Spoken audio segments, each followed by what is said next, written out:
कमाल की बात की, जब आप 4 लोगों के सामने दूसरों की बुराई करते हो ना, तो यकीन मानिए आपके जाते ही आपकी बुराई शुरू हो जाती है। हाय दोस्तों, आई एम राजेश गुप्ता। एक छोटी-सी कहानी। एक इंसान था जिसका मौत है ना नज़दीक आ चुकी थी। इनफैक्ट हम किसी को भी नहीं पता था कि हमारी मौत कब होने वाली। तभी वहाँ से यमराज है ना आ जाते हैं, उसका दरवाज़ा खटखटाते हैं और खोलते हैं। और यमराज बड़े दूर से आए रहते हैं, उन्हें प्यास लगती है और उससे कहता है कि मैं यमराज हूँ, तुम्हें लेने आया हूँ, लेकिन मुझे प्यास लगी, तुम पानी पिला दो। वो जाता है, काँपते-काँपते हाथों से पानी लेके आता है और उसे उन्हें पानी पिलाता है, बड़ा तृप्त होते हैं। बोले, "यार मुझे बड़ा अच्छा लगा तुमने मुझे पानी पिलाया, कुछ तो तुम्हारे लिए बनता है।" तो एक नोटबुक दे देते हैं, बोलते इसमें जो लिखोगे तुम्हारे भविष्य में जो तुम चाहते हो, कुछ भी चाहते हो, वो सब तुम्हें मिल जाएगा।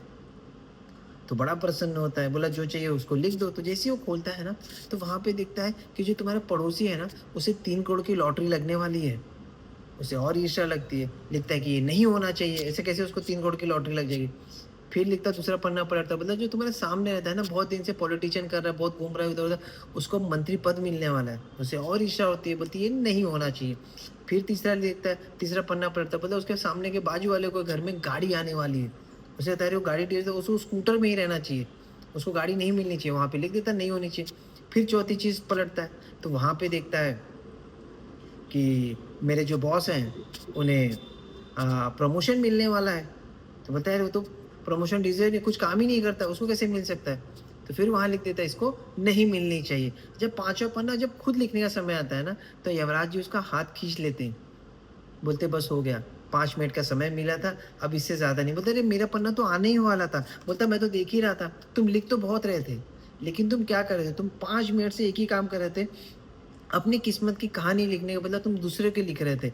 ये नहीं होना चाहिए, वो नहीं होना चाहिए, इसको नहीं मिलना चाहिए, उसको नहीं मिलना चाहिए, क्योंकि तुम्हें चिढ़ था। तुम्हारे अलावा दूसरों की ज़िंदगी में खुशी कैसे आ सकती है? जब आपकी पारी आई, तो खुशी लिखने की, तो आपका समय खत्म हो चुका था। तो यमराज ने कहा, "आप चलिए, 5 मिनट खत्म हो चुके हैं।" पता है, ये कहानी बहुत छोटी-सी है। ये कहानी हमें क्या सिखाती है? लाइफ़ का एक सार सिखाती है। पता है क्या सिखाती है?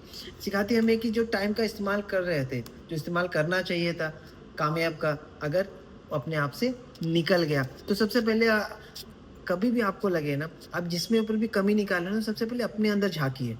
आप क्या उस कमी को दूर करना सोचिए। हम दूसरों का देख-देख के ना, हमारे पास जो अपॉर्च्युनिटी आती है, हम वो कर ही नहीं पाते। हम दूसरों का सोचने लगते हैं, वो ऐसा कर रहा है, ये ऐसा कर रहा है, ये कैसा है। जो भगवान ने हमें दिया है, हम उस पर उतरते ही नहीं। हम दूसरों को देखने लगते हैं। जब भी ख़्याल करें, जब भी हमारे अंदर कोई कमी हो, उसे पहचानिए। दूसरों की कमी से पहले खुद की कमी पहचानिए कि वो क्या है, उसे ठीक करिए। और जो अपनी लाइफ़ में अपॉर्च्युनिटी मिले, जो मेहनत करें, जो दूसरे के बारे में आप सोच रहे हैं, उससे पहले अपने बारे में, अपना फ्यूचर सोचिए कि मैं अपने फ्यूचर को कैसे बेटर बना सकता हूँ।